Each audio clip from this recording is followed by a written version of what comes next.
अरिहन्ताणं नमो सिद्धाणं नमो आयर्याणं नमो वज्रायाणं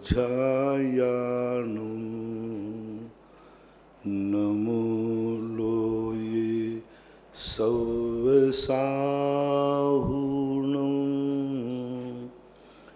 पंच परमेष्टि भगवान की जय हो। आचार्य श्री गुरुवर कुंद कुंद महाराज की जय हो। आचार्य श्री गुरुवर विद्यासागर महाराज की जय हो। परम पूज्य निर्यापक चमन मुनि पुंग श्री सुधासागर जी महाराज की जय।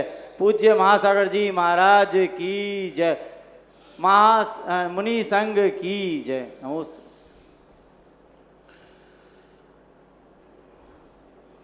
दूसरा कोई भी व्यक्ति या कोई भी वस्तु जब हमारे ऊपर कोई हक जमाती है, कब्जा जमाती है, तो हम लुट जाते हैं और हमारी जिंदगी संकुचित और छोटी होती जाती है। यहाँ तक कि इतने छोटे हो जाते हैं, हमारा ज्ञान भी लब्धि अक्षर का अनंतमा भाग रह जाता है। हमारे ज्ञान, हमारा सोच, हमारा विचार इतना छोटा हो जाता है कि हम अपनी खुद की जिंदगी के संबंध में भी सोच नहीं पाते, क्योंकि हमने दूसरे को विस्तार का मौका दे दिया। हम सोते रहे, हम उन्मत्त रहे, हम अपनी जागरूकता नहीं रहे। हर राजा को अपनी सीमाओं को चौकसी करना पड़ती है, और चौकसी करने के साथ साथ उसको ये भी देखना पड़ता है कहीं हमारे अंदर की चौकसी वाले तो पड़ोसी से नहीं मिल गए हैं, अन्यथा वो धीरे धीरे सीमाएं कम करते हैं। जैसे एक राजा अपनी सीमाएं बांधता है और सोचता है मेरी सीमाएं कम नहीं होना चाहिए, बढ़ जाए तो कोई बात नहीं। ऐसा ही अध्यात्म जगत में कहा, ऐसा ही हमारी एक नीति होना चाहिए। हमारी जितनी शक्तियां हैं उनको दूसरा दुश्मन दाबता जा रहा है, इतना दाबता गया, कुछ बचे ही नहीं शेष। इतना अधिकार कर लिया कि आज पांडव 5 गांव मांग रहे हैं। ओहो, कहाँ पांडव उस पूरे राज्य के अधिकारी थे। पांडव पूरे राज्य के अधिकारी थे, पूरे राज्य के मालिक थे। कौरव तो कहीं का था ही नहीं। कौरव को तो कुछ भी नहीं मिलने वाला था, क्योंकि उसके दुर्भाग्य से उसके पिता अंधे थे, और अंधे होने के नाते उनकी तो जिंदगी खत्म थी वहीं। लेकिन पांडु एक बहुत बड़ा चक्रवर्ती जैसा राजा हुआ। पांडु ने ही हस्तिनापुर का विस्तार किया। विदुर पांडु और धृतराष्ट्र में सबसे ज्यादा बलशाली मध्यम पुत्र पांडु था। उसका सम्मान था, सब कुछ था। तो कायदा से पांडु यदि जीवित होते तो पूरे राज्य का अधिकारी निर्विवाद रूप से धर्मराज बनते। लेकिन दुर्भाग्य लेके आए कि पिता को मरना पड़ा। जब इनका जन्म हुआ उनकी आयु मात्र बहुत छोटी सी रह गई। दूसरा, इन्होंने गलती कर दी, इतनी बड़ी गलती कर दी। एक पाप तो उनका उसी समय आ गया। एक पाप तो पांडु की सज्जनता बहुत दुर्भाग्य बना गई, क्योंकि पांडु धृतराष्ट्र को इतना चाहता था, बहुत चाहता था। उस चाहत का परिणाम ये लिखा कि पांडु जब भी कहीं बाहर जाते, राजगद्दी का अधिकार धृतराष्ट्र को दे जाते। और जब जीवन का अंत आया तो उन्होंने अपने बेटे को राजगद्दी पर न बैठाल करके कहा, जब तक मेरे बेटे बड़े नहीं हो जाएं तब तक धृतराज ही राजगद्दी पर बैठेंगे प्रतिनिधि के रूप में। लेकिन अक्सर कर जो होता है कि जब भी कोई प्रतिनिधि किसी गद्दी पर बैठता है, धीरे धीरे वो इतना बलशाली होता है कि उसका मालिक बन जाता है। हमारे शास्त्रों में काष्ठागार का एक उदाहरण ऐसा आता है। बहुत सारे ऐसे कथन होते हैं, मंत्री ही जाकर के, प्रतिनिधि ही जाकर के उसका मालिक बन जाता है। चलो, इस गलती का परिणाम स्वरूप आधा राज्य हो गया, 50-50 राज्य हो गया। लेकिन फिर एक गलती कर बैठे, जुआ खेल करके, और जुआ में भी विवेकहीनता रख करके। जुआ भी उतना खतरनाक नहीं था, लेकिन जुआ में इतने मस्त हो गए कि ये होश ही नहीं रहा कि मैं क्या क्या लगा रहा हूं। परिणाम ये निकला कि आज वो 13 वर्ष का वनवास भोगने के बाद अपनी भूल का परिणाम, इसमें दुर्योधन की कहीं भूल नहीं है। कौन नहीं चाहता है राजा बनना? कैकेयी जैसी माता ने भी ऐसे ही भाव किया। कौन नहीं चाहता अपने बेटे को राज्य? कौन नहीं चाहता? कौन राजा नहीं बनना चाहता? ये ऊपर की सब बातें हैं, सब बनना, उसकी कोई गलती नहीं है। गलती तो धर्मराज की है कि वो जुआ क्यों खेले, और जुआ में इतना विवेकहीन हो गए, इतने विवेकहीन हो गए कि आज अर्जुन के सामने, दुर्योधन के सामने 5 गांव की भीख मांग रहे हैं। ये चित्रण पढ़ करके रोंगटे खड़े हो जाते। कहाँ पूरे राज्य का मालिक,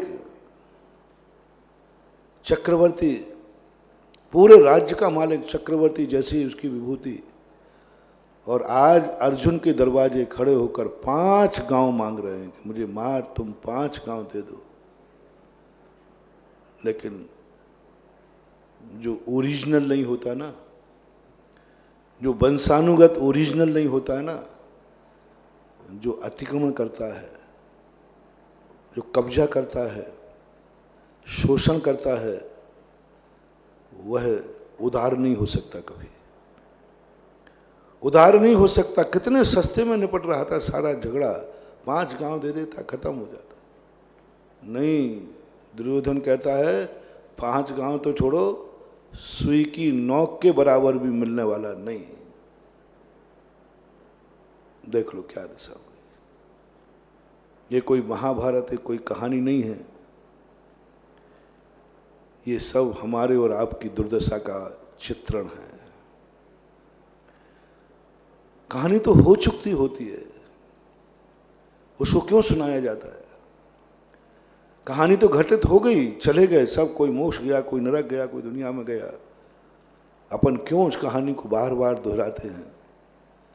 जब भी किसी अतीत की कहानी को दोहराया जाए, समझ लेना चाहिए वो कथा हमारी जिंदगी की व्यथा वर्तमान बन गई है। अतीत के खेत में, अतीत के बीज में फूटता है वर्तमान और भविष्य। अतीत जो है वही हमारा वर्तमान है, वही हमारा भविष्य का वृक्ष है।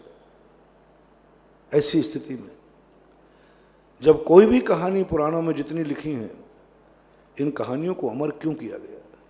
दुनिया तो बहुत लंबी चौड़ी थी, लेकिन कुछ कहानियों को अमर किया गया। क्यों? आचार्य जानते थे कि ये कहानी मात्र नहीं रह जाएगी, ये हर समय, हर युग में व्यक्ति की जिंदगानी बनेगी, जिंदगी बनेगी। इस कहानी को देख के लगेगा ही नहीं कि ये अतीत की घटना है। हर व्यक्ति ये सोचेगा यही तो आज हो रहा है। जब जब रावण जलता है तब तक पेपर यही कहते हैं वो तो एक रावण था, अब तो घर घर रावण है। महाभारत को देख के लगता है आज भी वही छल कपट है, आज भी वही मायाचारी, सब कुछ वही तो हो रहा है। तो हमारे आचार्य, हमारे सर्वज्ञ भगवान ने कहा उन कहानियों को सुरक्षित कर दो जो सदा हरी भरी रहती है। जो सदा ऐसी लगती हैं कि हमारी जिंदगी हमारा जीवन है। जब भी व्यक्ति जागेगा उसको यही दिखेगा कि रामचंद्र की रामायण नहीं है, ये तो घर घर की रामायण है। करो रावण को, अमर कर दो रावण को, रावण की कहानी अमर कर दो, क्योंकि जब जब रावण जलेगा तो लोग यही कहेंगे, ज्ञानी लोग, ये उस रावण की कहानी नहीं है, ये आज वर्तमान में जीवित जागता हुआ रावण है। इस महाभारत को अमर कर दो, क्योंकि ये महाभारत जब ज्ञानी लोग सोचेंगे तो उनको लगेगा कि महाभारत अतीत नहीं है, ये आज भी यही है और कल भी यही रहेगा। जो कहानी त्रिकालिक बन जाती है उस कहानी को आचार्य गूंथ देते हैं। जो कहानी होकर के मिट जाती है उसकी पुनरावृत्ति कभी नहीं होगी, उसका जीवन कभी नहीं होगा, तो समझ लेना चाहिए वो कहानी आचार्य लोप कर देंगे, गौण कर देंगे। आज हमारे शास्त्रों में जितनी भी कहानियां हैं, जितने भी पुराण हैं, उनकी एक एक घटना, एक एक घटित दृश्य आज वर्तमान में भी कहीं ना कहीं किसी ना किसी की जिंदगी में देखने को मिलता है। वही छल कपट, वही शकुनी मामा। आज शकुनी मामा की कमी नहीं है, बहुत बहुत शकुनी मामा की कमी वाले नहीं हैं। जैसे कल मैंने कहा था, कल नहीं 2-3 दिन पहले कहा था, हर किसी परिवार में भूत डलती है तो ससुराल से डलती है। चाहे वो सासू निमित्त बने, चाहे ससुर बने, चाहे साला बने। बेटा जब तक उसकी शादी नहीं हुई थी तब तक सबसे प्यार था, भाइयों से प्यार था, माँ बाप से प्यार था, जिसने कभी कल्पना भी नहीं की थी कि मैं कभी अलग भी होऊंगा। कल्पना भी नहीं, सोचे ही नहीं, विचार ही नहीं करता था कि मैं कभी अलग होऊंगा, क्योंकि उसको यही लगता था सब अपने ही तो है। शादी के पहले उन्हीं बच्चों को ये नहीं लगता, जैसे कल मैंने कहा था, उनके मन में ये दुर्गंध नहीं आती मुझे इससे क्या लाभ है, मुझे क्या मिलने वाला है। दोनों एक दूसरे से इतना प्यार करते हैं कि एक भाई पर 2 हाथ उठा दे तो दूसरा भाई उसका सिर फोड़ देता है। कोई भेद नहीं, रंच मात भी नहीं आता, कुछ भी नहीं पकड़ पड़ता। वो सब कहते सब अपने ही तो है। जिस समय तुम्हारे लिए कोई भी घटना घटे अपने परिवार में, दुनिया में, तुम्हें ऐसा कुछ लगे कि सब अपने ही तो है,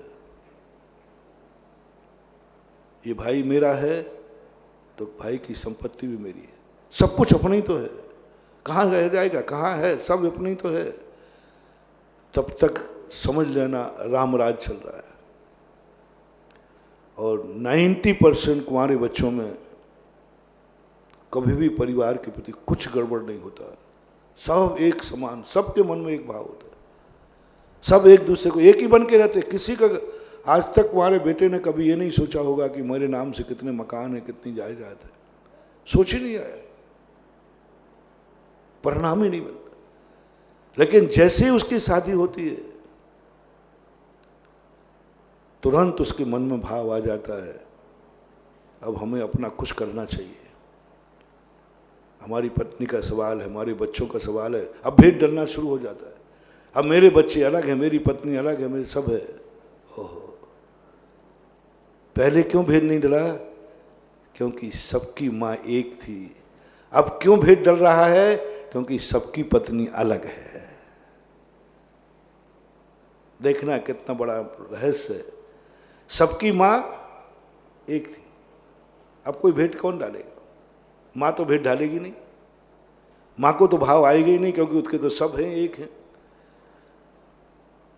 जैसी शादी हुई सबकी पत्नी, क्योंकि सबकी पत्नी एक नहीं हो सकती, सबकी पत्नी अलग अलग है।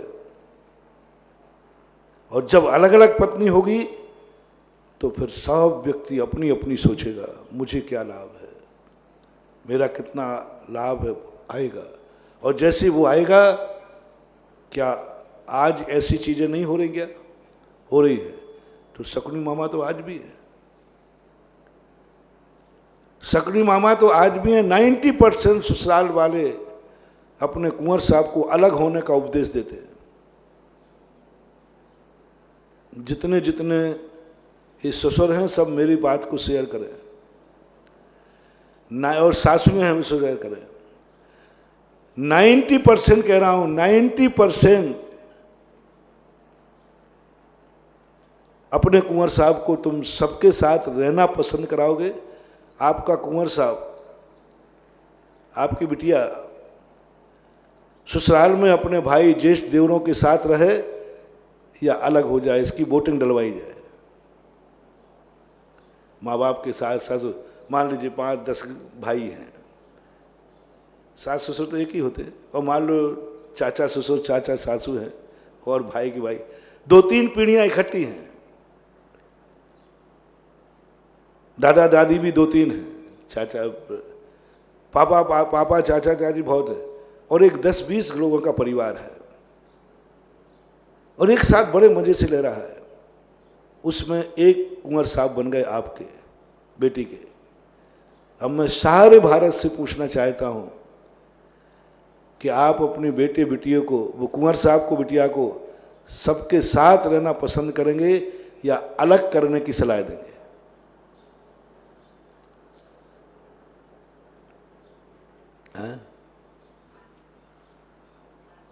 बहुत कम, आज के युग में तो नहीं, थोड़े दिन नहीं देंगे।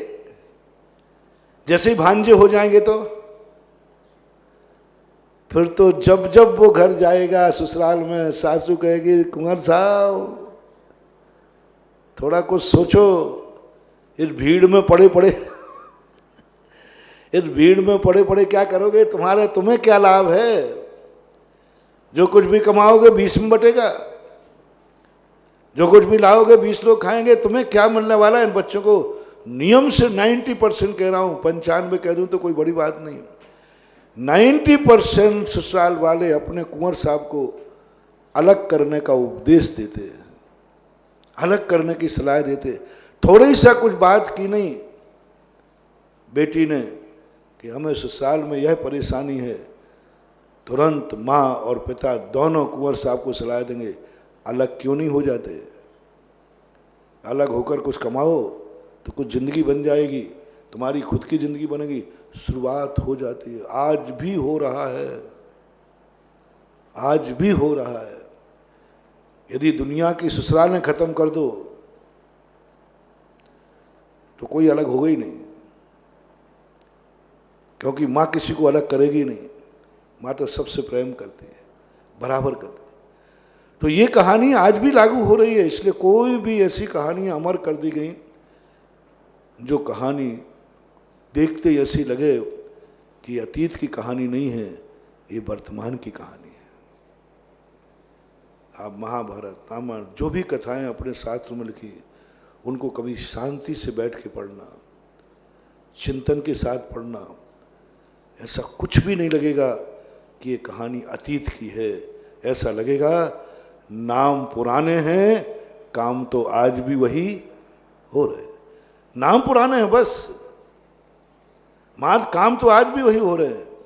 नाम लगेगा कि रावण कोई हुआ, राम कोई हुआ, कृष्ण जी कोई हुए, पांडव कौरव हुए, नाम बदलेंगे, काम नहीं बदलने वाला। ऐसी कहानियों को अमर करो।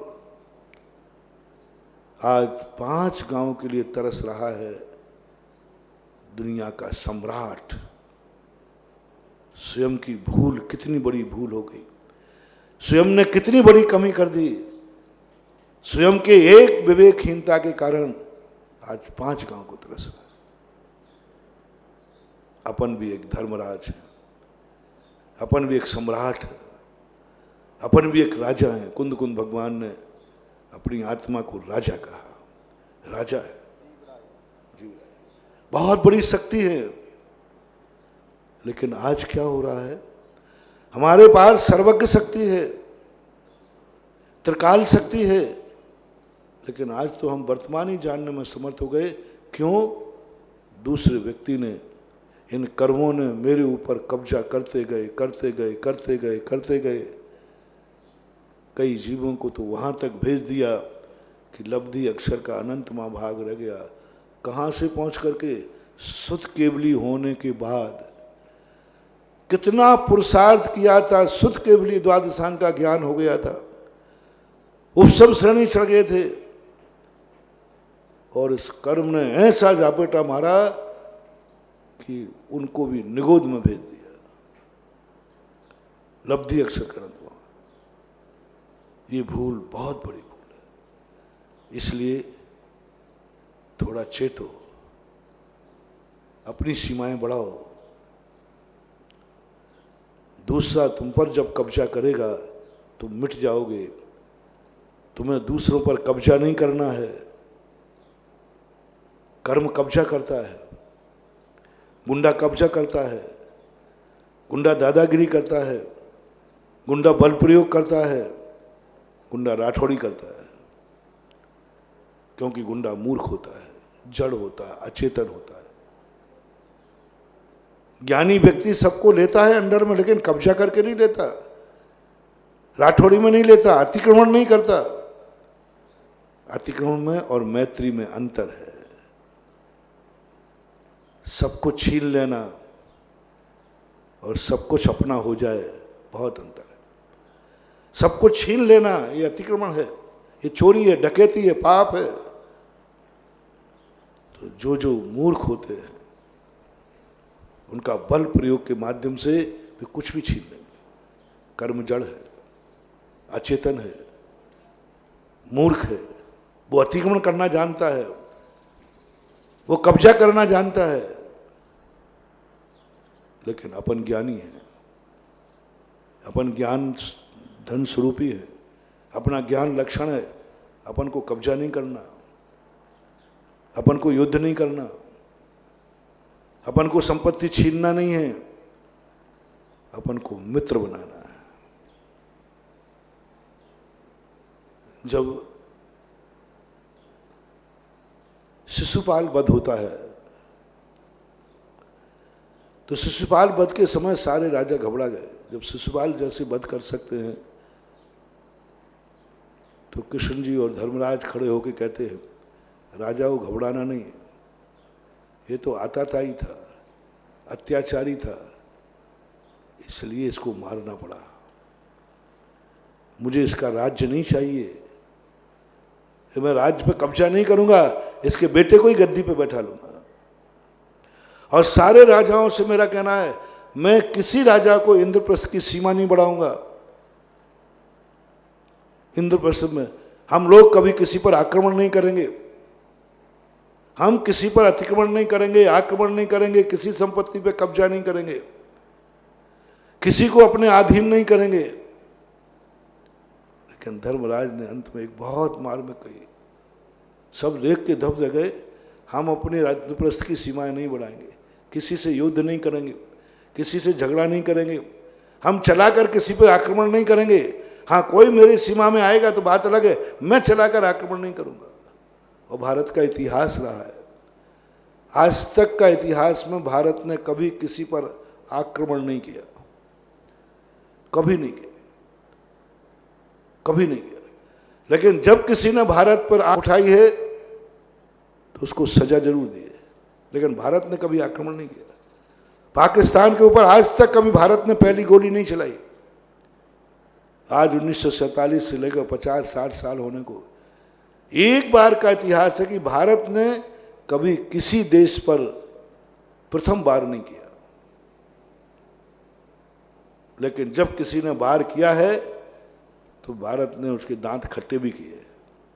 ये पृथ्वी, हमारे जैन आगम भी ये कहता है, जैन आगम का सबसे बड़ा संस्कार, जब मैंने भारत का इतिहास को पढ़ा समझा तब हमेशा यही आया, जो भारतीय राजा थे उन्होंने कभी आक्रमण नहीं किया, वे अपनी सीमाओं में संतुष्ट रहते थे। भारत ने कभी पाकिस्तान पर आक्रमण नहीं किया, चलाकर गोली नहीं चलाई। लेकिन ये संस्कार महावीर ने भी दिया, यदि कोई व्यक्ति तुम्हारी सज्जनता का, कोई व्यक्ति यदि तुम्हारी सज्जनता का उपयोग करके और तुम्हारी सीमा के अंदर आए तो तुम उसको ऐसी स्थिति बना लेना कि वो कभी दोबारा तुम्हारी तरफ देखने का दुस्साहस न करे। कितनी बड़ी ताकत थी, कितना बड़ा सोच था महावीर का। संकल्प हिंसा मत करना, तुम ग्रस्त हो। तुम चला करके झगड़ा मत करना, तुम ग्रस्त हो। लेकिन तुम तैयार रहना, यदि सामने वाला आ जाए तो तुम पीछे भी मत हटना, उसको पीछे हटा देना, विरोधी हिंसा को जिसका। और ये पालन आज तक भारत ने किया है। जितने बार युद्ध हुए भारत से शुरू नहीं हुए, दूसरे देश से शुरू हुए, भारत ने फिर जम के मोर्चा लिया। राणा प्रताप ने भी कभी अपनी जिंदगी में कभी मुगलों पर आक्रमण नहीं किया, लेकिन जब उन्होंने आक्रमण किया तो उसका डट के मुकाबला किया। तो ये नीति होती है, ये कर्म जो हैं, ये जड़ पदार्थ जो हैं, ये आक्रमण करते हैं हमारी कमजोरी देखकर, हमारे ऊपर कब्जे में ले लेते हैं, और ऐसा कब्जे में लेते हैं कि हमारा सब कुछ मिटा देते हैं। सबसे पहले हमारे ज्ञान को ढक देते हैं, सोचने की क्षमता। जैसे वो छापे वाले डाकू होते ना, सबसे पहले फ़ोन काट देते, लाइन काट देते, सीसी कैमरा काट देते, लाइट काट देते। ऐसे ये सबसे पहले ज्ञान को ढक देता है, दर्शन को ढक देता है। तुम कुछ जान नहीं पाओ, सोच नहीं पाओ, कब्जा कर लेता है। जो धर्मराज ने कहा, फिर तुम क्या व्यवहार करोगे पड़ोसियों से?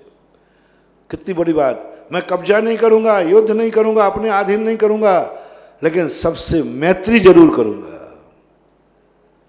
जो जो राजा मेरे से मित्रता करना चाहता है, मेरा स्वागत है, मेरी तरफ मित्र बनाऊंगा सबको, पूरे देश को मित्र बनाऊंगा, दास नहीं, दास नहीं, मित्र।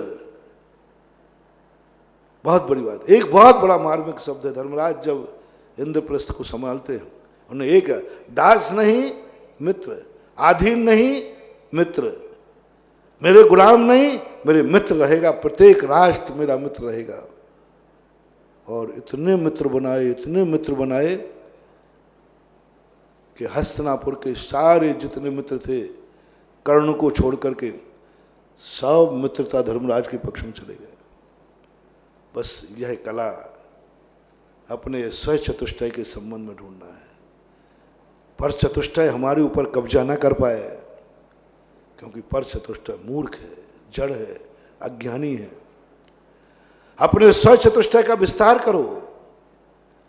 जब कोई व्यक्ति अपना विस्तार करता है स्वचतुष्टय का, तो वो मैत्री कहलाती है। और मैत्री भाव किसी पर कब्जा करना है तो कब्जा करके नहीं, मित्रता करके, अपना बना करके, अपना बना करके। ये पेड़ मेरे कब्जे में रहेगा नहीं, ये पेड़ मेरा है क्योंकि ये मेरे जैसा है, उससे मित्रता बनाओ, उससे रिश्तेदारी निकालो, उससे संबंध निकालो, वो भी तुम्हें पाके धन्य हो जाए। मित्रता किसे कहते हैं?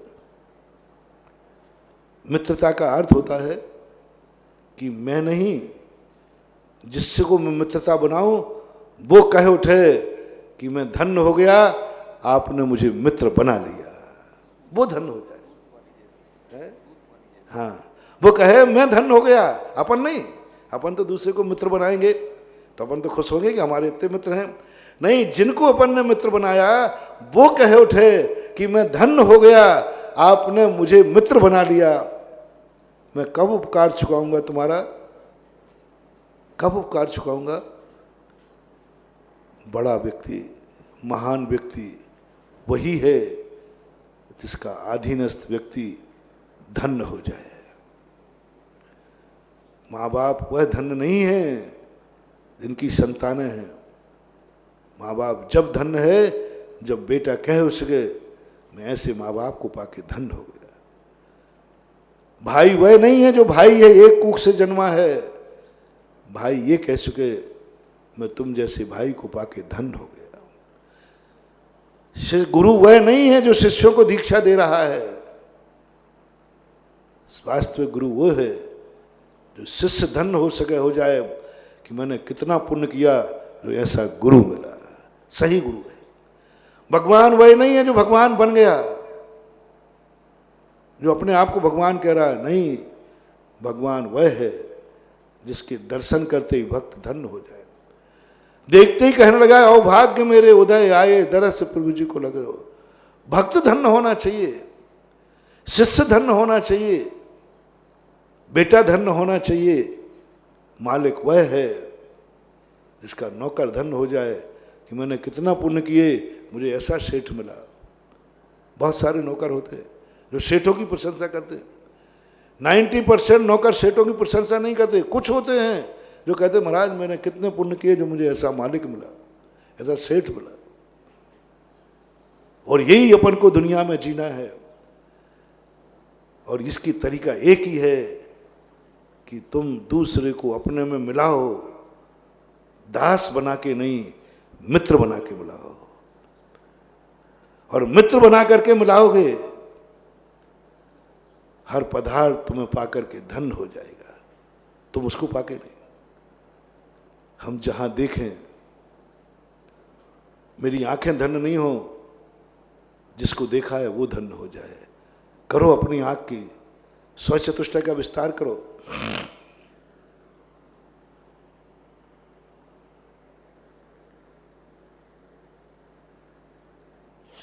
स्वचतुष्टय की सीमाएं बढ़ाओ, बढ़ाओ, इतना बढ़ाओ कि सारा जगत तुम्हारा हो जाए, सारा जगत तुम्हारा हो जाए।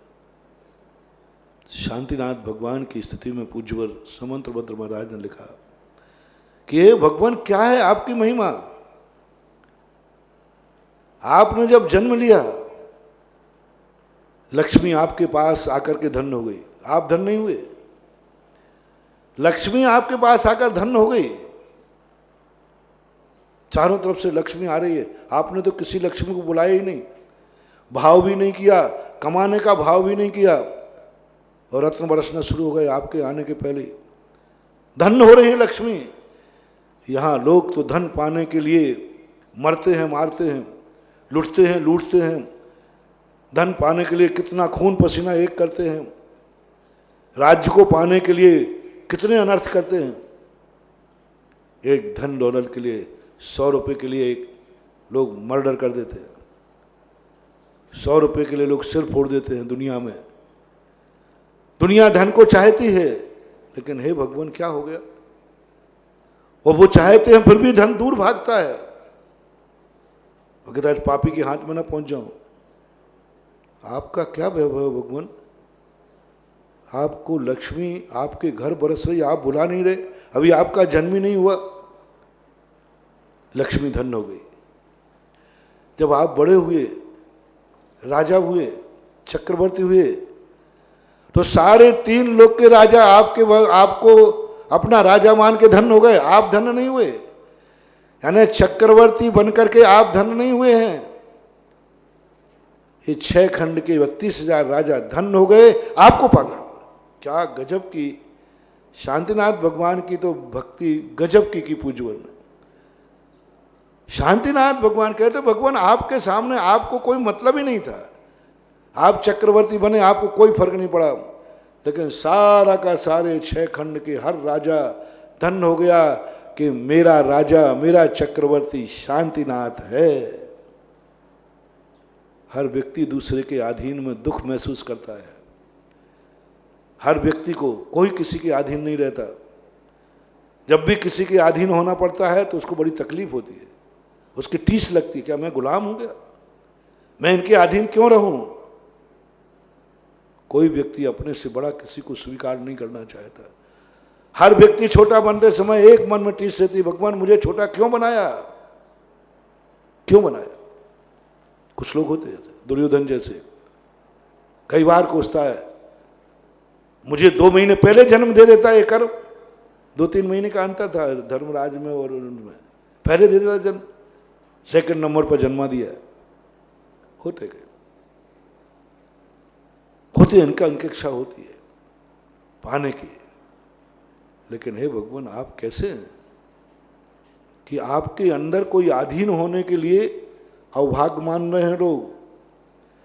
कोई व्यक्ति ये नहीं सोच रहा मैंने कौन सा पाप किया जो इस राजा के अधीन रहना पड़ रहा है, इस चक्रवर्ती की अधीनता स्वीकार करना पड़ रही है। कोई नहीं भगवान, आपको तो जैसे जहां जाते हैं सब लोग कहते हैं मैं धन्य हो गया ऐसे राजा को पा करके।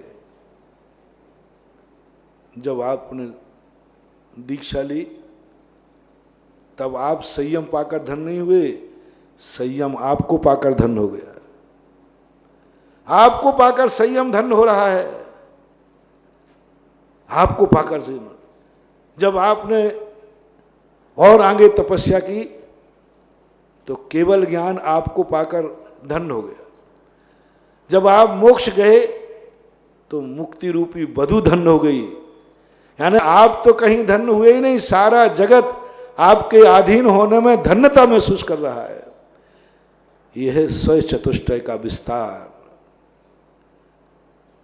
लोग स्व चतुष्टय को विस्तार कर रहे हैं, गुंडागिर्दी से दुनिया को दास बनाते हैं।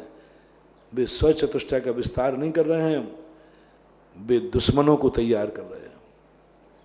किसी को यदि जबरदस्ती राठौड़ी पर हम किसी को अपने कब्जे में लेंगे, वो अंदर किसमिसाएगा, अंदर एक दिन मौका तलाश करेगा और ऐसे मौके पर जाकर तुम्हारा कबाड़ा करेगा जहां तुम कहीं के नहीं रहोगे। ये सिद्धांत बना लेना महानुभाव। किसी भी वस्तु को, जड़ हो अथवा चेतन, दुनिया में इस किसी भी वस्तु को यदि तुमने रौब दिखा करके, दादागिरी दिखाकर अपने बस में कर लिया तो बस में हो तो जाएगा, लेकिन सावधान, वो ऐसे मौके की तलाश में होगा कि जब मौका पड़ेगा तुम्हें धराशायी कर देगा, धराशायी कर देगा। बेटे से बाप को भी समझ लेना।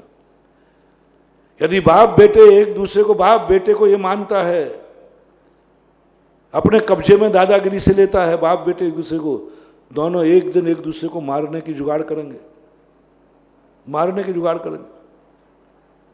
कितने वो सामने मुंह उठा के नहीं बोलेगा, लेकिन मारने का भाव करेगा।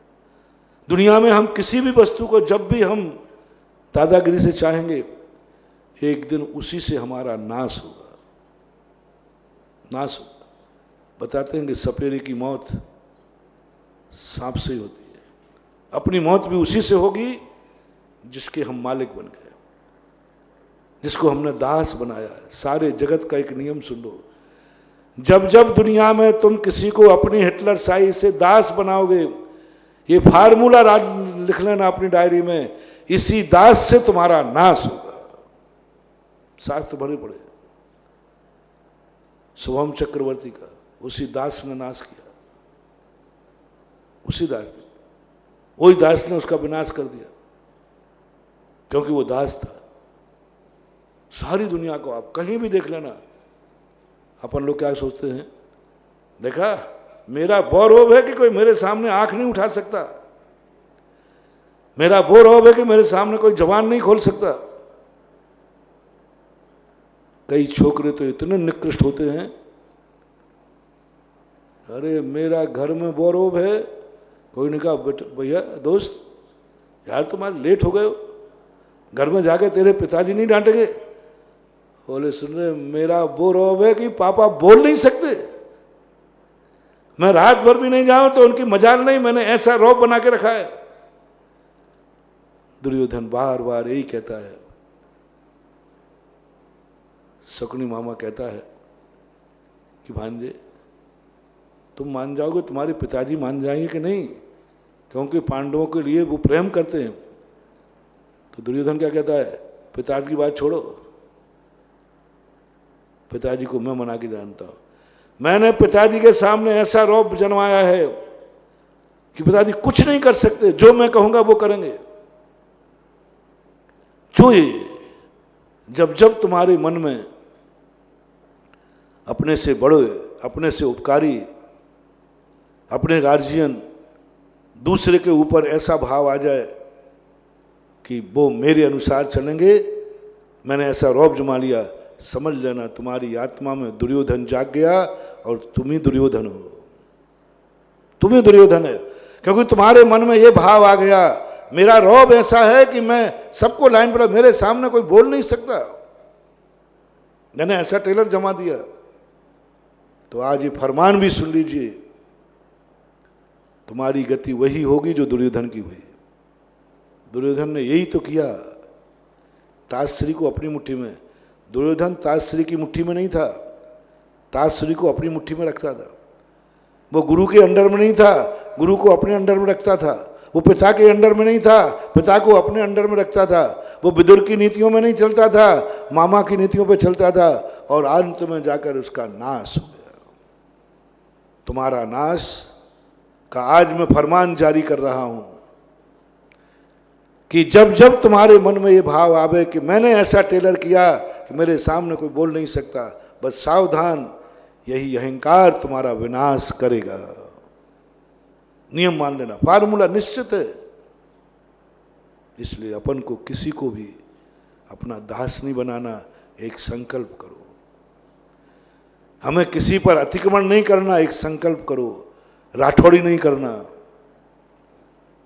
जीतना है तो राज्य मत जीतो, दुनिया के दिल जीतो। जीतना है तो दास मत बनाओ, मित्र बनाओ। अपना नेचर ऐसा बनाओ कि दुश्मन भी हमारा मित्र बनने के लिए तरस जाए। कैसे भाव कर लिया।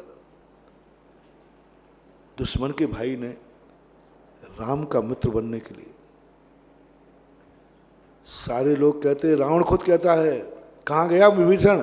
बोले राम के पास में था। वो राम इसको मित्र बनाएगा, रावण का भाई है, जाते ही मार डालेंगे उसको, घेर कर मारेंगे। सारी दुनिया एक ही बात करे, तुम किसको मित्र बनाने जा रहे हो? पर विभीषण कहता है, मुझे दुनिया में सब पर विश्वास हो या नहीं हो, राम पर विश्वास है कि राम कभी किसी को दास नहीं बनाते, बनाते हैं तो मित्र बनाते हैं। बोलो, सुग्रीव को रामचंद्र जी ने दास बनाया कि मित्र? मित्र बनाया, दास बनाया। चाहते तो बना सकते थे। विभीषण को चाहे तो जिंदगी भर अपने पैरों की जूतियों पर पालिश करा सकते थे, लेकिन नहीं, मित्र बनाया। ये है राम की नीति। मित्र बनाया, जिस जो जो मिला सबको मित्र बनाया, मित्र बनाते गए। धर्मराज ने भी मित्र बनाने का प्रयास प्रस्ताव किया। यही नीति अपन को भी बस आज इस स्व चतुष्टय के माध्यम से अपने स्व चतुष्टय को इतना संस्कारित करो कि हर व्यक्ति तुम्हारी शरण में आने पर धन्य हो जाए। अगर तुम्हारा विस्तार हो जाए, तुम्हारा इतना विस्तार होता जाए, तुम्हारे पास कोई फूल आ जाए वो धन्य हो जाए, तुम्हारे पास कोई जल की बूंद आ जाए वो धन्य हो जाए, तुम्हारे पास पृथ्वी की धूल लग जाए वो धन्य हो जाए, तुम्हें हवाएं छू जाएं वो धन्य हो जाएं, पवित्र हो जाएं, पावन हो जाएं। करो कुछ ऐसा।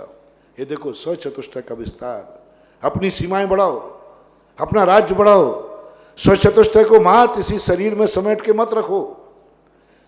स्व चतुष्टय को मात आत्मा में ही समेट के मत रखो। इसका विस्तार करो। अपनी आत्मा में हमारा ज्ञान कितना सिमट के रह गया आत्मा में, और इसका क्षेत्र कितना रह गया। जो मैंने अभी कहा था, ऐसे जीव भी हैं जिनका क्षेत्र सिमट करके ज्ञान का अंगुल के असंख्यात में भाग रह गया। बाहर का कुछ जानते ही नहीं, कुछ नहीं। और इस चतुष्टय में इतनी ताकत है महानुभाव। इसका विस्तार करो, इसका विस्तार करो। पहले अपने को जानो, फिर अपने से बाहर जानो, और जानते जानते प्रवचन सार में वो गाथा है ना, आदा नान पमानम नानम ने पमानम नेयम लोया लोयम तब्भा नानम तू सब गयो। ओहो, क्या विस्तार किया ज्ञान का, क्या विस्तार किया स्व चतुष्टय का। अपने क्षेत्र का इतना विस्तार कर लिया, इतना विस्तार कर लिया कि लोकालोक अधोनो काश अलोकाकाश तक भी उनके ज्ञान में आ गया, उनके शरण में आ गया, उनके ज्ञान में आ गया। ज्ञान का इतना विस्तार कर लिया। राज्य का विस्तार सर्वज्ञ किस बल पर किया। अपन पदार्थ को देखना चाहते हैं तो भी पदार्थ नहीं दिख रहा है और वे देखना नहीं चाहते हैं तो सारा तीन लोग उनके ज्ञान में झलक रहा है। पदार्थ भी धन्य हो रहे हैं कि मैं केवल ज्ञान में झलक रहा हूं। अपने ज्ञान में कोई नहीं आना चाहता। अपन तो सुई गुम जाए तो ढूंढना चाहते हैं, वो मिलती नहीं है। और भगवान के ज्ञान में वो गुमी हुई चीज भी झलकती है, सब कुछ झलकता है, क्योंकि उन्होंने अपना नेचर ऐसा बना। केवली भगवान को परम करुणावान कहा। क्यों? हर व्यक्ति धन्य हो रहा है, तुम भी शुरुआत करो, स्वचतुष्टय का विस्तार करो, मित्रों को बनाना शुरू करो। और मित्र को बनाने का तरीका सोच लो। मैंने बहुत सरल रास्ता दिया है। तुम कहो मैं सबको मित्र मानता हूं, ऐसे कहने से नहीं बनेगा, ऐसे कहने से नहीं बनेगा। मैं सबको अपना मानता हूं, ऐसे कहने से नहीं बनेगा। सब दुनिया मेरी है, ऐसा कहने से नहीं बनेगा। जो मैंने लक्षण दिया है, जिसको तुम अपना बना रहे हो, क्या वो तुम्हें पाके धन्य हो रहा है? उसको आनंद आ रहा है? वो अभाग्य का महसूस कर रहा है? जिस दिन वो सामने वाला अभाग्य महसूस करे, समझ लेना तुम्हारी मित्रता का पुरुषार्थ सफल हो गया, तुम्हारा विस्तार हो जाएगा, तुम्हारा स्वचतुष्टय सारे 3 लोक में फैल जाएगा और सारा 3 लोक तुम्हारा होगा। शुरुआत करो हम एक छोटी सी, क्योंकि गहन सिद्धांतिक का उदाहरण देने से तुम्हें कुछ समझ में नहीं आएगा। क्या इस आंख को करो शुरू, आंख का विस्तार करो, आंख झुका के रखो। पहले देखो इस आंख को पाकर के तुम खुद धन्य हो कि नहीं। पहली शुरुआत, आपको ये आंखें मिली हैं, कभी आपने आंखों की प्रशंसा की? कभी आंखों को धन्यवाद दिया?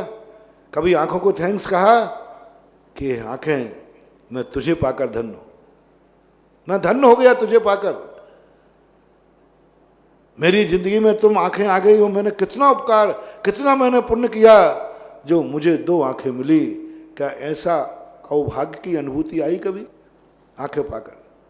आंखों का उपयोग तो कर रहे हो, आंखों का काम तो ले रहे हो, आंखों से देख तो रहे हो, लेकिन कभी 2 शब्द इन आंखों को आभार के लिए भी दिया कि नहीं? तुमने दिया कि नहीं दिया? तुम उपयोग तो कर रहे हो। भारत देश में तुम्हारा जन्म हुआ, भारत देश का उपयोग कर रहे हो, लेकिन कभी तुमने भारत देश को धन्यवाद दिया कि हे भारत देश, मैं तेरा बहुत आभारी हूं, बहुत आभारी हूं कि मैं भारत में जन्म लेकर आर्यपुत्र कहलाया।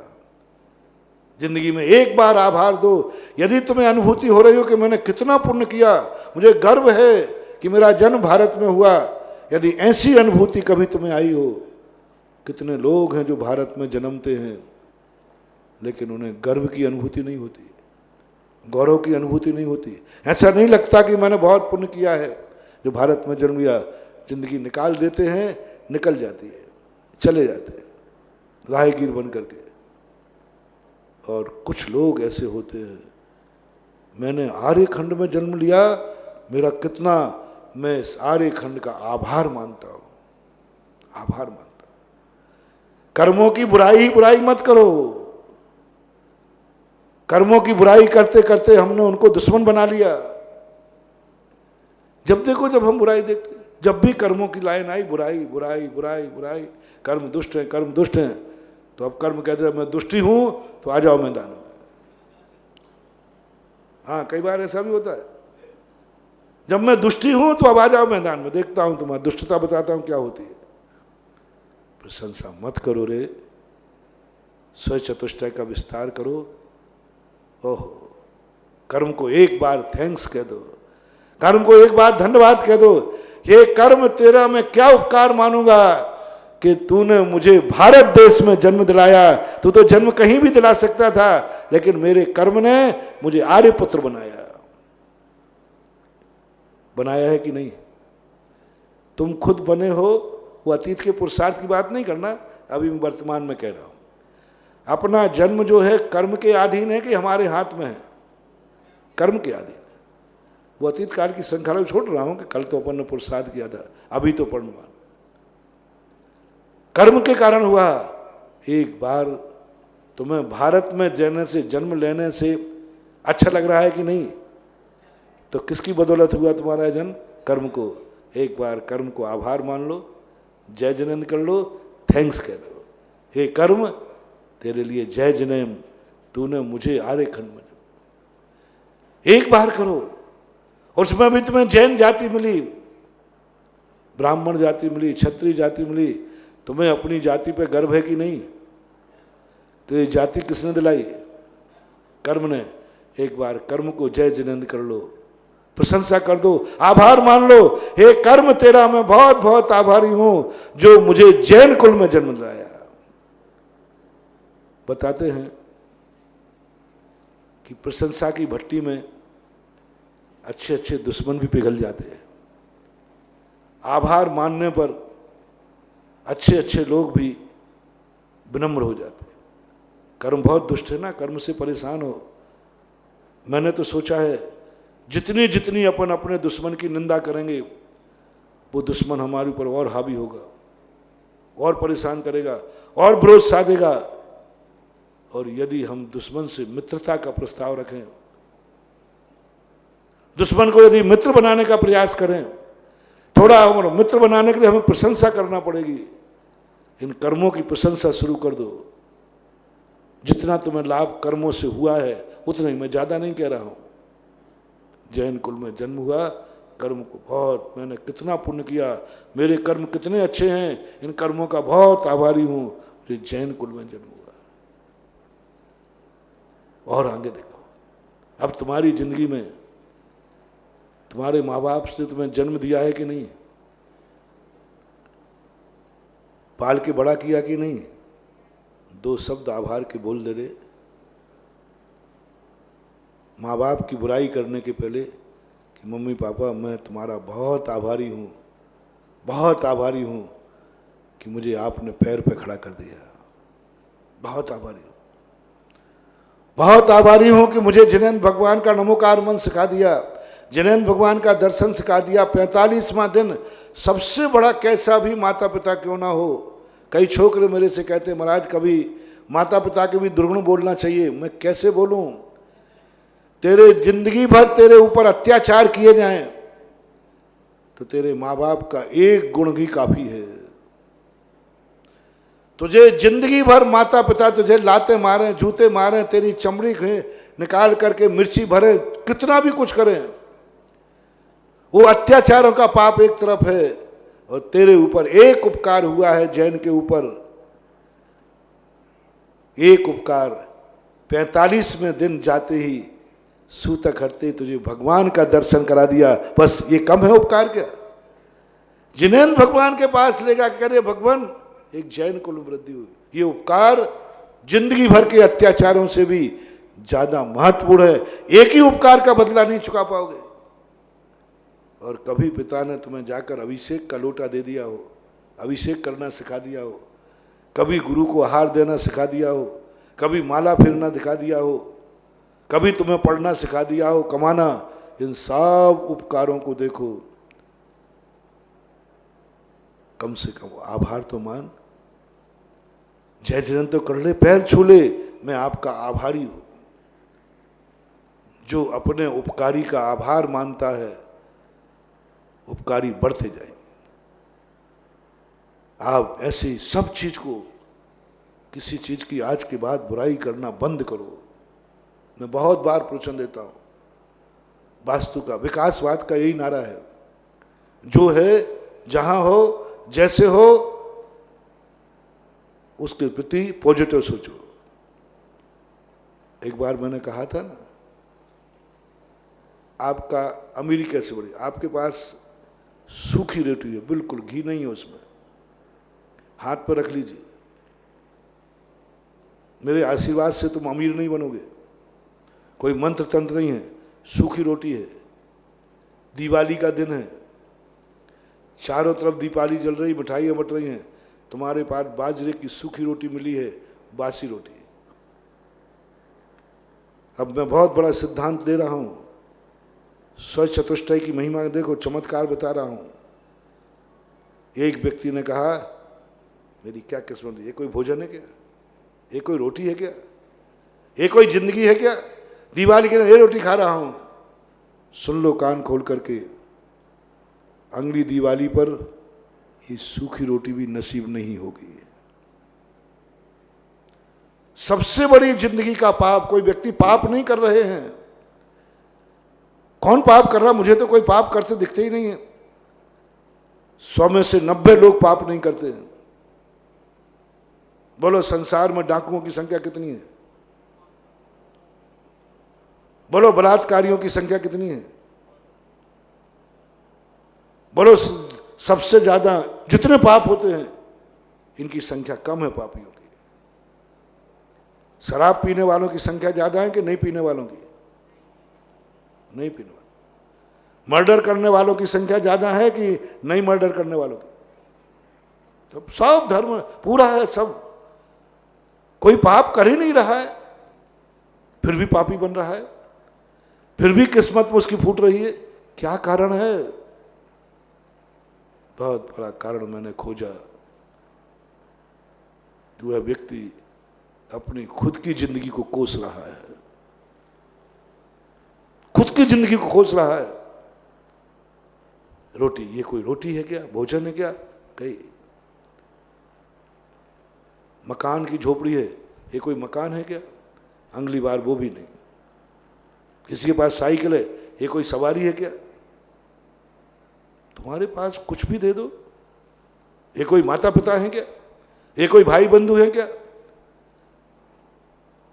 यानी आपको 24 घंटे ये देखना है आपने कब कब किस किस को कोसा है।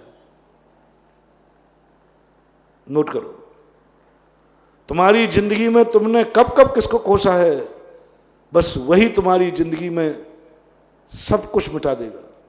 जिस जिसको कोसा है, जिस जिसको कोसा है, मैं कुछ भी नहीं कह रहा हूं, आपको आज लिस्ट बनाना होमवर्क है, आपने किस किस को कोसा है। वह जिंदगी आपकी छिन जाएगी, वो वस्तु आपकी छिन जाएगी। यदि आपने जिंदगी को कोसा है, ये कोई जिंदगी है क्या? ये जिंदगी खत्म हो जाएगी, बुरे दिन आने वाले हैं। अभी जिंदगी तुम्हें नहीं मिलेगी, क्योंकि दुनिया की हर वस्तु तुम्हारे पास आई है प्रशंसा के 2 शब्द सुनने के लिए, निंदा के 2 शब्द नहीं है। ये जिंदगी जो कुछ भी हमें मिली है वह हमारे लिए 2 शब्द प्रशंसा के सुनना चाहते हैं, और हम कोसते हैं। सुसाइड करने वालों की दुर्गति क्यों होती है? उनकी जिंदगी अभिशाप देती है कि तुमने मेरा ये अनादर किया, 100 भवों तक तुम इसको तरस जाओगे। तो आज सारे जगत के लिए मेरा कहना है, नकारात्मक दृष्टि सोच बंद कर दो, किसी को भी कोसना बंद कर दो।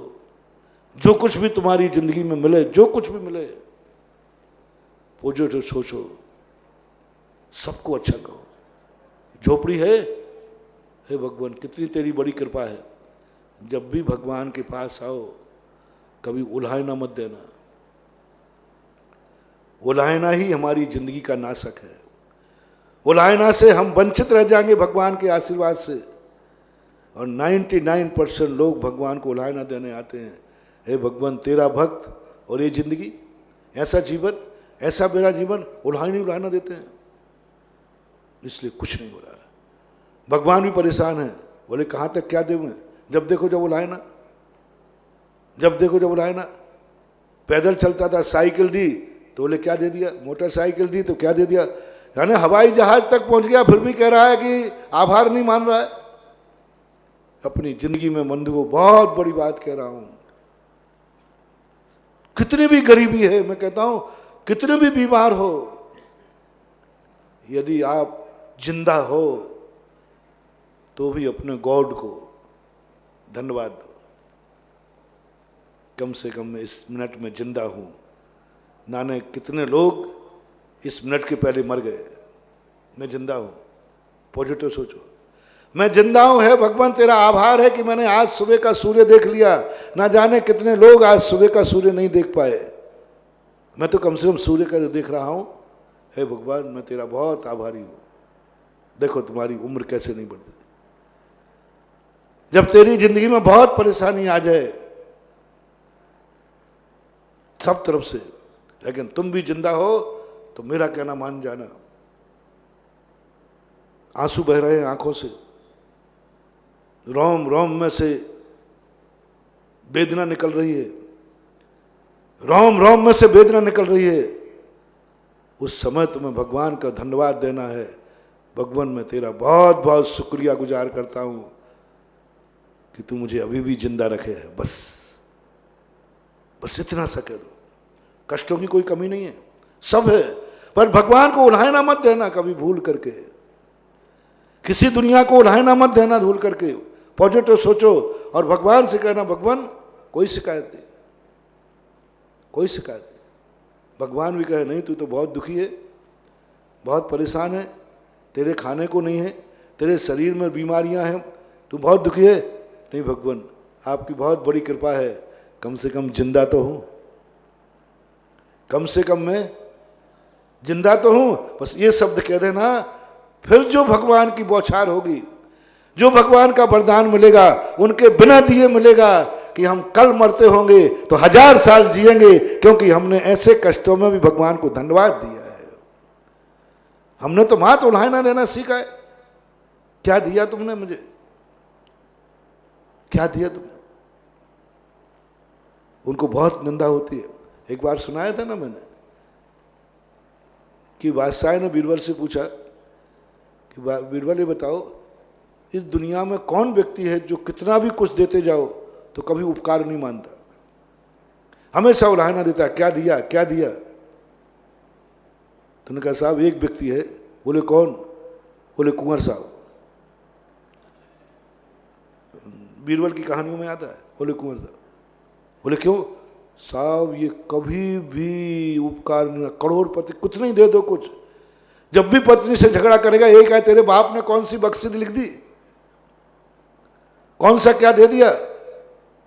और कहेंगे मैं तेरे यहां फंस गया, वहां शादी हो रही थी, वहां में इतना और मिलता। बीरबल के झोंक में पड़ा। तुम लोग क्या करते हो वो आप लोग आपसे में जानना, मुझे पता नहीं। अपन तो जो पढ़ते हैं उसको सही मान लेता हूं। बोले कभी उपकार नहीं माना, जिंदगी में कभी नहीं मानता। तो राजा ने कहा इन सबको फांसी पे चढ़ा दो, जो कभी उपकार नहीं मानते। बीरबल ने कहा साहब तैयारी हो जाएगी, बहुत सारे लोग हैं। बोले कुछ भी हो, सबको फांसी पे चढ़ाओ। हमारे राज्य में ऐसा कृतघ्नि नहीं रहना चाहिए। सारी फांसियां लगाई दी गई। बीरबल ने कहा राजा साहब एक बार चेक कर लो आप, फांसी कहीं कोई गड़बड़ हो जाए तो। चेक करते करते 2 फांसियां लगी थी, एक में सोना जड़ा था और एक में चांदी। बोले बीरबल यहां भी तुम रिश्वत खा गए? इन कृतघ्नियों में जो किसी का उपकार नहीं मानते, ये 2 किसके लिए? बोले साहब माफ करना, एक आपके लिए और एक हमारे लिए। बोले क्यों? बोले आप भी तो कहीं ना कहीं के।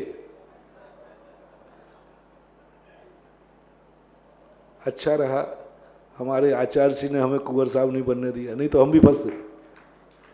हम लोग कह सकते हैं कि हमारे लिए कोई फांसी नहीं है, क्योंकि वो कृतघ्नि है। इसी प्रकार मैं आप इस प्रकृति माँ के कुंवर साहबों, प्रकृति माँ के सपूतों, भगवान के भक्तों, माता पिता के बेटों, गुरु के शिष्यों, बस आज एक नियम लेना है, हम कभी उल्हाना नहीं देंगे, कृतघ्नि नहीं बनेंगे। हम ये नहीं कहेंगे कि मुझे क्या दिया है, हम ये कहेंगे तूने बहुत दिया भगवान, तेरा बहुत बड़ा एहसान। बस जो दिया है उसको बस आभार, बहुत दिया भगवान। दिया तो है, जिंदा रखे, सूखी रोटी सही, साइकिल सही, जो कुछ है। 6 महीने करो आप, 6 महीने आप जिस दशा में हैं, कितने कष्टों में हैं, मैं कष्टों की बिल्कुल भी सीमा नहीं बांध रहा हूं। बस एक कहना शुरू करो, सब किसी को लाना, कोई शिकायत नहीं, मुझे कुछ मिला है। हे गॉड, हे गुरु, हे गार्जियन, मैं सबका बहुत आभारी हूं। रामचंद्र जी का सब कुछ छीन लिया, सब कुछ छीन लिया कैकेयी ने। फिर भी रामचंद्र जी कहते हैं मैं कैकेयी का बहुत आभारी हूं। कभी उलाहना तो देते, एक बार तो देता, एक बार तो देता। क्या दुर्सा नहीं की, उल्हाना स्वामी नहीं, आभार है, आभार है माता, आपका बहुत आभार है, बहुत आभार है। अब राज छीन रही और क्या आभार दिख रहा है? राज छीन रही और रामचंद्र जी कहते बहुत आभार है। ऐसे ही अपन को सीखना है दुनिया में। आधा गिलास खाली है ये मत देखो, आधा गिलास भरा है ये देखो। गिलास आधा है, एक से पूछा कितना है, आधा खाली है। एक से पूछा कितना है, आधा भरा है। आधा भरा जो मान रहा है वो उपकारी है, कृतज्ञ है, और जो आधा खाली मान रहा है वो कृतज्ञ है। हमें कृतज्ञ नहीं बनना, कृतज्ञ बनना है। जो है उसके संबंध में एक बार आभार मान लो बस। सबको ऐसा स्व चतुष्टय का विस्तार होगा। स्व चतुष्टय को विस्तार करने का सोच, बहुत पॉजिटिव सोच, सकारात्मक सोच, माँ जो कुछ है। अब आइए अपनी जिंदगी के संबंध में सबको आभार मानते हुए अपनी जिंदगी का कभी मरने का भाव मत करना। अज्ञान दशा में हो गया हो तो प्रायश्चित कर लेना, कभी नहीं करना। चाहे भली शरीर के कितना भी दुख हो रहा हो, मरने का भाव मत करना, मरने का भाव मत करना। जिंदगी को कभी कोसना मत, कभी ये मत कहना ये कोई जिंदगी है क्या, मत कहना मानवा, मत कहना। ये भली कह देना ये भी एक जिंदगी है, मुझे जीवन मिला। पॉजिटिव, कोसना नहीं। अब अपनी जिंदगी में जो कुछ भी तुम्हें मिला है, 1 रुपया भी है, मैंने सूखी रोटी कही तो भी कहना कम से कम मिली तो है।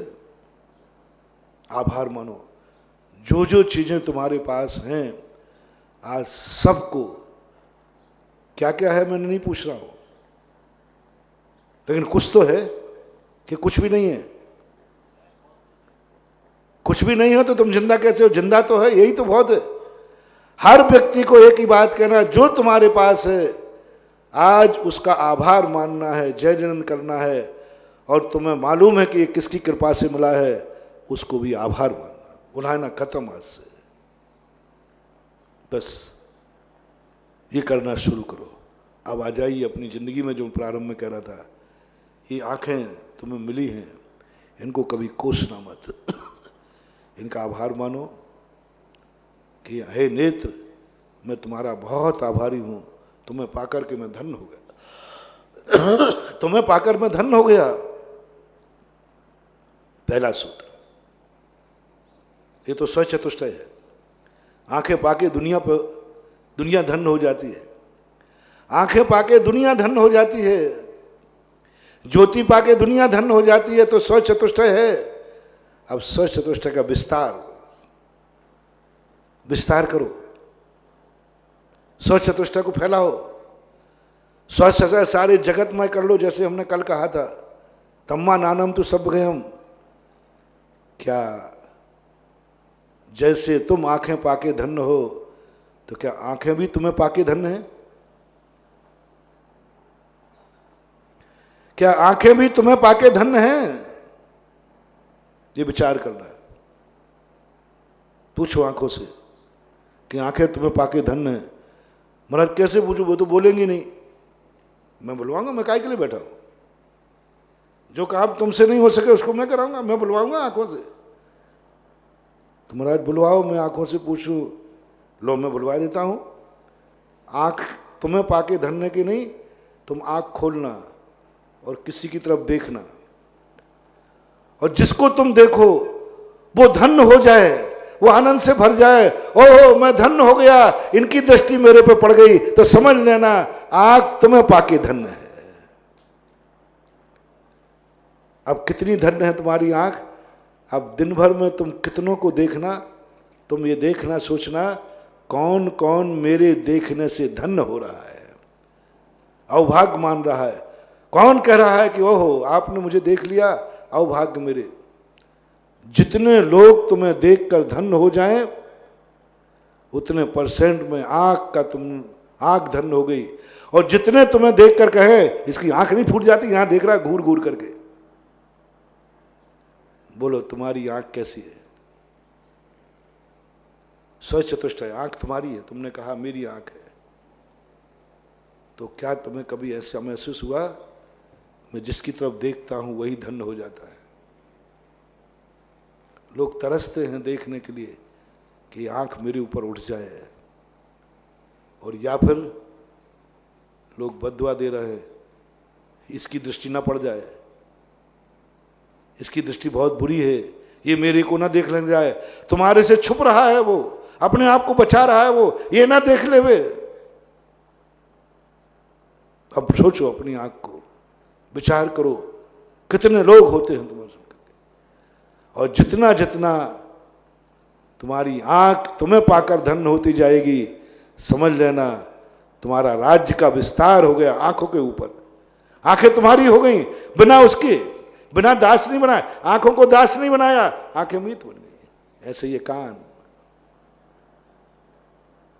कान को कभी तुमने आभार माना कि इन कानों का मैं कितना आभारी हूं, इस कर्म का कितना आभारी हूं? जो मैंने कहा था स्वचतुष्टय का विस्तार करने का एक ही तरीका है आभार। दुनिया तुम्हारा आभार नहीं मानेगी, तुम्हें आभार मानना, तुम्हें आभार मानना। तो कानों का आभार मानो कि मैंने कितना पुण्य किया कि इन कानों का आभार मुझे मिले, मैं दुनिया की बात सुन सकता हूँ, मैं गुरु का प्रवचन सुन सकता हूँ, बहुत जितनी प्रशंसा कर सको, जितना भी है, जैसा भी है, मशीन लगा के सुन रहे हो तो भी ठीक है, आभार मानो। और फिर विस्तार, ये तो स्वचतुष्टय हो गया, अब विस्तार करो। कितने लोग तुम्हें बात सुना करके धन्य हो जाते हैं, कितने हो जाते हैं? मेरी बात सुन ली, मैं धन्य हो गया। बोले क्यों? उन्होंने मेरी बात सुन ली, मेरी बात सुन ली, चिड़चिड़ापन नहीं आया, ट्विस्ट नहीं आया, सुनने के लिए मेरी बात को सुन लिया, मैं धन्य हो गया। कई लोगों के कान ऐसे होते हैं जो सुनने में इतनी बहुत है, साधु की साधना कुछ नहीं है महानुभाव। साधु को महावीर ने एक ही कहा, पंचेंद्रिय निरोध, और पंचेंद्रिय निरोध में उन्होंने कहा तुम अपनी आंख को ऐसा बनाओ जिस तरफ उठ जाए उसी तरफ के लोग माला माल हो जाएं, धन्य हो गए, नाच उठें कि आज महाराज की दृष्टि मेरे पे पड़ गई। तुम्हें देख करके कोई मुंह छुपा लेवे, तुम्हें देख कर कोई नजर झुका लेवे, समझ लेना तुम्हारी दृष्टि में खोट है। तुमने अभी नेत्र इंद्रिय पर निरोध नहीं किया, और जहां तुम्हारी आंख उठे लोग तरस जाएं कि आंख कब मेरे ऊपर उठेगी, वो इंद्रिय निरोध हो गया, साधना हो गया। ऐसे ही कान, लोग तरस जाएं, काश महाराज मेरी बात सुन ले वे, ऐसे पावन, ऐसे ही मुख करो, मुख धन्य हो जाए, तुम्हारा वचन धन्य हो जाए। क्या तुमने आवाज पाकर धन्य हो? यदि धन्य हो तो अब जिह्वा को भी धन्य करो। जिह्वा कब धन्य होगी? जब तुम्हारे मुख से जो शब्द निकले चारों तरफ जय जयकार हो जाए, चारों तरफ हाथ उठने लग जाए, हाथ जुड़ जाए, ओहो आज इन्होंने दो शब्द मेरे से बोल लिए। तुम्हारी वाणी सुनकर कितने धन्य हो रहे हैं। जितने धन्य हो रहे हैं उतना स्वचतुष्टय का विस्तार हो गया। तुम्हारी वाणी स्वय है तो स्वय का विस्तार हो गया। ऐसे ही प्रत्येक वस्तु में लगाते जाना, प्रत्येक वस्तु में लगाते जाना। जहां तुम चलो, पेड़ का एक पत्ता, पेड़ का एक फल, तुम पेड़ों को पाकर धन्य हो जाते हो, दुनिया को पाकर धन्य हो जाते हो। क्या पेड़ तुम्हें पाके धन्य हो रहा है? तुम्हें अच्छा खाना मिल गया, अच्छा फल मिल गया, तुम धन्य हो गए, मजा आ गया। वो कहते ये कोई वजह नहीं है, ये तो स्वचतुष्टय है। अब स्वचतुष्टय का विस्तार क्या है? तुम्हारी अंजलि में जो धन आया, जो हार आया, भोजन आया, वो धर्म हो गया, वो दान हो गया, वो भोजन धन्य हो गया। बोलो, मुनिराज की अंजलि में तुम आहार देते हो तो महाराज धन्य होते हैं कि तुम धन्य होते हो? और आपका आहार धन्य, अरे मेरा एक गिलास धन्य हो गया, मेरा एक गिलास धन्य हो गया, क्योंकि महाराज ने स्वीकार कर लिया। तुम्हारा भोजन ऐसा हो जाए कि तुम्हारे लिए भोजन भी धन्य धन्य कहना पड़े। मैंने कितना पुण्य किया कि आज महाराज ने मुझे स्वीकार कर लिया, स्वीकार कर लिया हर चीज को। वो पेड़ धन्य हो गया, आज मेरा एक फल महाराज की अंजलि में चला। पानी धन्य हो जाए, ऐसे दो तरीके हैं, पानी पी करके, पानी को छू करके गंधोदक बन जाए। साधु की सबसे बड़ी साधना क्या है?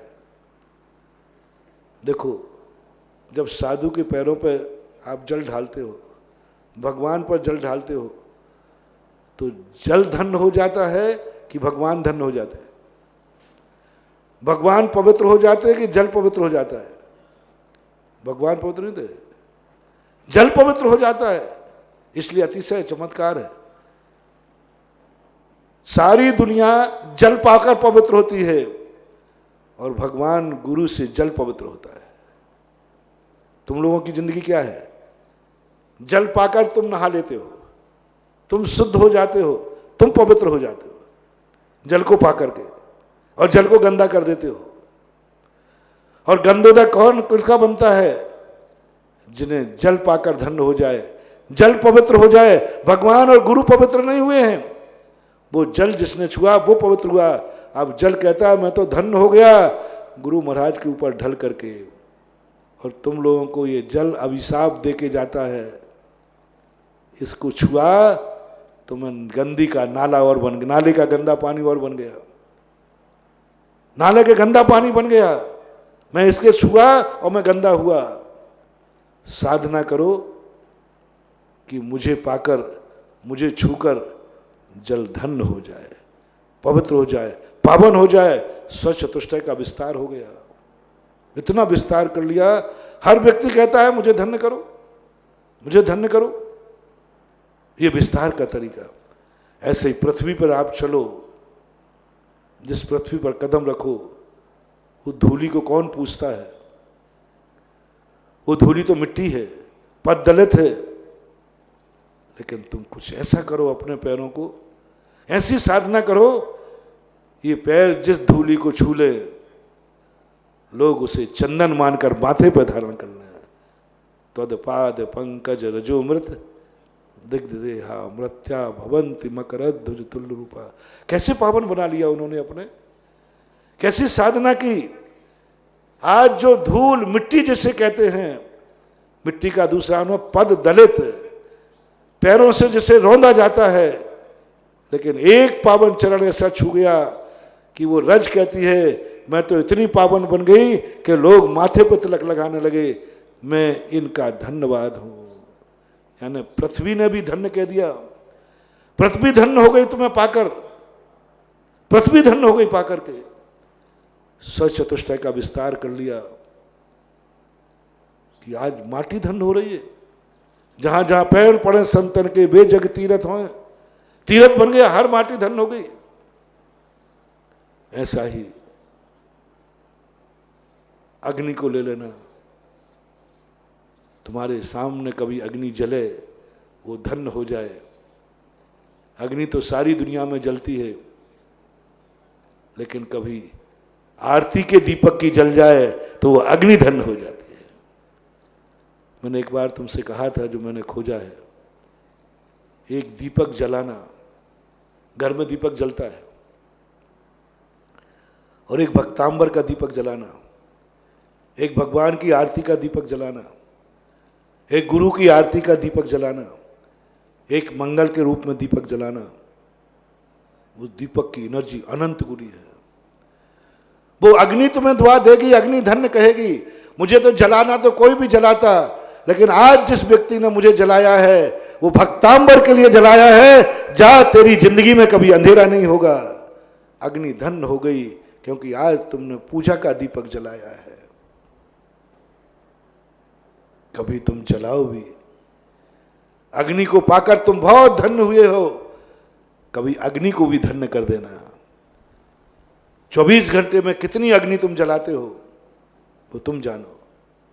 मेरा तो आपसे इतना ही कहना है, 24 घंटे में एक कोई ऐसा दीपक जलाओ जो अग्नि धन्य हो जाए, अग्नि मंगल हो जाए, अग्नि मंगल स्वरूप हो जाए। अग्नि कभी मंगल नहीं होती, अग्नि कभी मंगल नहीं होती। लेकिन वही अग्नि यदि दीप प्रज्वलन कर दिया जाए तो ये मंगल होता है। भक्तांबर का दीपक मंगल होता है। अग्नि को मंगल बनाओ, तुम बनाओ मंगल। अग्नि कहती है मैं तो ऐसी पापिन हूं, कभी मंगल नहीं बन पाऊंगी। कोई महामना व्यक्ति भक्त के साथ सज्जन आ जाए जो मुझे मंगल बना दे, मैं तो कभी मंगल बनूंगी नहीं। मैं तो एक इंद्रिय हूं। माटी भी यही कह रही है, मैं तो मंगल बनूंगी नहीं, मैं तो मत दलित हूं, मैं तो कीचड़ हूं। बस कोई महामुनिराज मेरे ऊपर पैर रख दे तो मैं माथे का तिलक बन जाऊं। जल भी यही कह रहा है, मैं तो नीचे की तरफ बहने वाला हूं। जल का नाम निम्नगाह है, जो नीचे की तरफ बहता है। जल कहता है मैं तो कभी ऊपर उठ नहीं पाऊंगा। कोई भक्त मुझे उठा करके इतना पावन कर दे कि मुनिराज भी अपने सिर पर धारण कर ले, वो जल तुम्हें और जो विस्तार कर लिया, जल पर तुम्हारा साम्राज्य हो गया। ये जो तुम भगवान का अभिषेक करते हो साधारण शक्ति नहीं है, जल तुम्हारा मीत बन गया। जल पर स्वचतुष्टय के विस्तार कर दिया। जल तुम्हारा कभी नहीं हो सकता, लेकिन जल को मित्रता के बल पे, जल को तुमने दास बनाया। मटकियों में भर भर करके, बोतलों में भर भर करके, बोतलों में भरकर दास बना लेते हो। मेरे काम आएगा, तू बाहर नहीं जाएगा। बहते हुए पानी को तमेड़ी में भर लेते हो। दादागिरी गुंडागिर्दी है ना तुम्हारी। जल पीना है ना तुम्हें, लो साहब ढक्कन में भर दिया। जल अभिशाप देता है, मेरी बहती हुई जिंदगी को तूने कैद कर दिया, मेरी बहती हुई जिंदगी को कैद कर दिया तूने बोतल में। नहीं, जल का धन्यवाद लो कि जल कहे मैं जिंदगी में कभी वो नहीं बन सकता था, तूने मुझे भगवान के सिर पर ढाल दिया और पावन बना दिया। तुम्हारा साम्राज्य, तुम्हारा स्वचतुष्टय जल में फैल गया।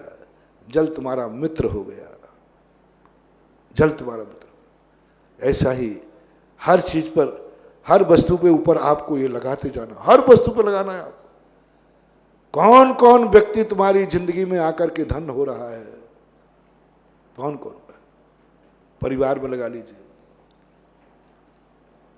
क्या आपको पाकर आपके माता पिता धन है?